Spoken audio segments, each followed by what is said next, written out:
Students, आज मैं आप लोगों को चैप्टर 2 3 सवाल पढ़ाने जा रहा हूँ। इस पाठ के लेखक हैं लियो टोल्स्टॉय। तो ये पाठ पढ़ाने से पहले आप लोगों को लेखक का परिचय थोड़ा सा दे देता हूँ। लियो टोल्स्टॉय का जन्म 1828 में हुआ था और मृत्यु इनका 1910 में। इनका जन्म रूस के एक संपन्न परिवार में हुआ था। ये 9वीं सदी का सर्वाधिक सम्मानित लेखकों में से एक हैं। इनके उपन्यास युद्ध और शांति तथा अन्ना करेनिना साहित्य जगत में विशिष्ट रचनाएं मानी जाती है। इन्होंने रूसी सेना में भर्ती होकर क्रीमियाई युद्ध में भाग लिया, लेकिन अगले ही वर्ष इन्होंने सेना छोड़ दी। लेखन के प्रति इनकी रुचि सेना में भर्ती होने से पहले ही जाग चुकी थी। 1890 में इन्होंने अपनी धन संपत्ति त्याग दी तथा गरीबों की सेवा करने निकल पड़े। इस तरह से देखा जाए इनका परिचय तो काफ़ी अच्छा परिचय है इनका। इनके परिचय में ये दर्शाता है कि इनके लेखने के प्रति इनकी भावना अटल थी और इन्होंने लेखन कार्य के क्षेत्र में ये सफल हुए। अब बात आती है कि इस पाठ का, ये पाठ है 3 सवाल। एक राजा है, एक राजा के मन में 3 सवाल आया। वह 3 सवाल क्या है कि किसी को काम करने का सही समय कौन सा होता है, यानी किसी भी काम को करने का सही समय कौन सा होता है। दूसरा सवाल था किसकी बात सुननी चाहिए, और सबसे बड़ा तीसरा सवाल था कि सबसे ज़रूरी काम कौन सा है। ये 3 सवाल राजा के मन में उत्पन्न हुआ और यह 3 सवाल को जानने के लिए राजा ने अपने इलाके में डुगडुगी पिटवाई और जनसभा बुलाए। लोगों ने अलग अलग मत रखे कि पहले कौन सा चीज़ करना चाहिए और किस तरह से करना चाहिए। कुछ लोगों ने ये कहा कि राजा के पास एक जादूगर होना चाहिए, क्योंकि फ्यूचर में कौन सा काम कैसे किया जाए ये जादूगर ही बता सकता है। सभी लोगों ने अपना अलग अलग मत रखा, लेकिन राजा को संतुष्टि नहीं हुआ उन लोगों के मतों से। अतः अंततः जो है राजा को ये पता चला कि पास के जंगल में एक साधु वर्षों से तप कर रहे हैं और वह बहुत ही ज्ञानी हैं। अतः राजा ने यह निर्णय लिए कि मुझे उन साधु के पास जाना चाहिए, और साधु के पास जाने से पहले वे अपने राजा के पोशाक को हटा लिए और साधारण पोशाक धारण कर लिए। अपने साथ कुछ अंगरक्षकों को ले लिए। फिर राजा के पास गए।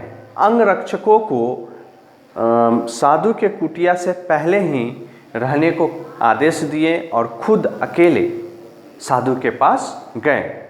साधु के पास जाकर बोलते हैं, राजा बोले, मैं आपके पास अपने कुछ सवालों के जवाब पाने की आशा से आया हूँ। मेरा पहला सवाल है, किसी काम की शुरुआत करने के लिए सही समय कौन सा है। दूसरा, मुझे किन पर ज़्यादा ध्यान देना चाहिए। और तीसरा, यह कैसे पता लगे कि सबसे अधिक ज़रूरी काम क्या है। मुझे इस सबसे पहले क्या करना चाहिए। ये 3 सवाल लेकर साधु के पास राजा पहुँचे। सवाल सुनकर भी साधु ने कोई जवाब नहीं दिया। वे काम में जुटे रहे। राजा कुछ देर चुपचाप खड़ा दिखता रहा। साधु कुदाल चलाते, मिट्टी हटाते और हाँफते उठते। यह देख राजा का मन पसीज उठा। वह बोला, आप कुदाल मुझे दीजिए और कुछ देर में ज़मीन खोद दूँ। राजा यह देखकर राजा के मन में दया की भावना आई और साधु से कुदाल लेकर वह खोदने लगे। इतना आपने मेरे सवाल का जवाब नहीं दिया। यदि आप मेरे एक भी सवाल का जवाब नहीं जानते तो मुझे बताइए, मैं लौट जाऊंगा। राजा ऐसा साधु से कहते हैं। इतना सुनने पर भी साधु चुप रहे। तभी किसी के दौड़कर आने की आवाज़ सुनाई दी। एक व्यक्ति दौड़कर साधु के कुटिया की तरफ आ रहा था। वो व्यक्ति खून से लदा पदा था, पूरा खून निकल रहा था उसका। राजा और साधु दोनों ने मिलकर उसके मरहम पट्टी किए। उस व्यक्ति के पेट में बड़ा सा घाव था, उसका उपचार किए और वह व्यक्ति बेहोश हो गया। जब उस व्यक्ति को होश आया तो राजा को देखकर क्षमा मांगने लगा। कहा, राजा साहब मुझे क्षमा कर दीजिए। यह देखकर राजा दंग रह गए, आश्चर्यचकित हुए कि ये व्यक्ति आखिर मुझसे क्षमा क्यों मांग रहा है। और वे पूछे कि आप मुझसे क्षमा क्यों मांग रहे हो। तभी वो व्यक्ति बोला कि आपने मेरे भाई को फांसी की सज़ा दी थी, उसके सारे धन संपत्ति जब्त कर लिए थे, इसलिए मैंने सोचा कि मैं आपका हत्या कर दूं। और मुझे आज मौका मिला, क्योंकि मुझे पता था अब साधु के पास अकेले जा रहे हैं, लेकिन आपके सिपाहियों ने देख लिया, अंगरक्षकों ने देख लिया और मैं भागते भागते इधर आ गया और आज आपने मेरी जान बचा ली। अगर मुझे आप क्षमा कर दीजिएगा तो मैं जीवन भर आपका काम करूँगा। यह सुन राजा ने माफ़ कर दिया उस व्यक्ति को। यह मन में सोचने लगा राजा कि इतनी बड़ी शत्रुता इतनी जल्दी इतने अच्छे से मित्रता में बदल गई। साधु बोल उसके बाद राजा साधु से पुनः यह बात पूछते हैं कि यदि आप मेरा 3 सवालों का जवाब नहीं देना चाहते तो मैं यहाँ से लौट जाऊँगा।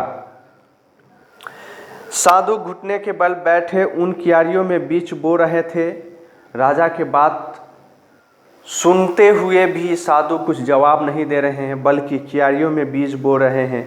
साधु ने सिर उठाकर राजा से कहा, राजन, तुम्हें तुम्हारे सवालों के जवाब मिल चुके हैं। राजा हैरान हुआ और बोला, मैं समझा नहीं। साधु बोले, क्या तुम्हें मालूम नहीं? तुम अभी समझे नहीं। अगर कल तुम्हारे मन में मेरे लिए दया न आई होती तो तुम नहीं रुकते और नहीं क्यारियाँ खोदते, और ऐसा यदि तुम नहीं करते तो रास्ते में जाते समय हो सकता था कि तुम्हारा शत्रु तुम पर आक्रमण करता और तुम्हारी मृत्यु हो जाती। जब तुम क्यारियाँ तैयार कर रहे थे वही सबसे सही समय था। तब सबसे महत्व का आदमी मैं था। उस समय मेरा काम सबसे ज़रूरी काम था। जब वह आदमी दौड़कर हमारे पास आया और हमने उसकी मरहम पट्टी की, वही सबसे सही समय था। अगर तुम उसकी मरहम पट्टी न करते तो वह मर गया होता, इसलिए उस समय वही सबसे महत्व का आदमी था। तुमने उसके लिए जो भी किया उस समय वही तुम्हारा सबसे ज़रूरी काम था।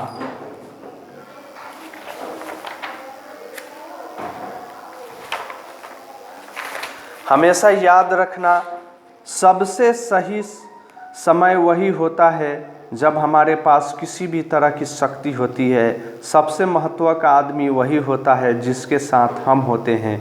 कोई नहीं जानता कब क्या होगा। सबसे ज़रूरी काम है अपने सामने संकट में पड़े आदमी की सहायता करना। इसलिए हमें जीवन मिला है, दूसरों के काम आने में ही जीवन की सफलता है। इतना कहकर साधु चुप हो गए। साधु के जवाब सुनकर राजा को संतोष हुआ। राजा ने आदर से उनको प्रणाम किया, फिर उनसे विदा लेकर अपने महल की ओर चल दिया। तो मेरे प्यारे बच्चों, ये कहानी यही समाप्त होता है। इस कहानी का मूल उद्देश्य है समय और कर्म का महत्व समझना, दया भावना तथा दूसरों की सहायता करना। ये इस कहानी का मूल उद्देश्य है। तो हमें भी अपने जीवन में दूसरों के सहायता करना चाहिए, और सामने यदि कोई कार्य आता है तो उस कार्य को हमें पहले करना चाहिए, न कि भविष्य के बारे में सोचकर बैठना चाहिए। भविष्य के बारे में सोचकर टाइम पास करना ये बेकार है, जबकि यदि आप वर्तमान के कार्य को सही ढंग से करते रहेंगे तो सफलता निश्चय ही आपको मिलेगी। Thank you.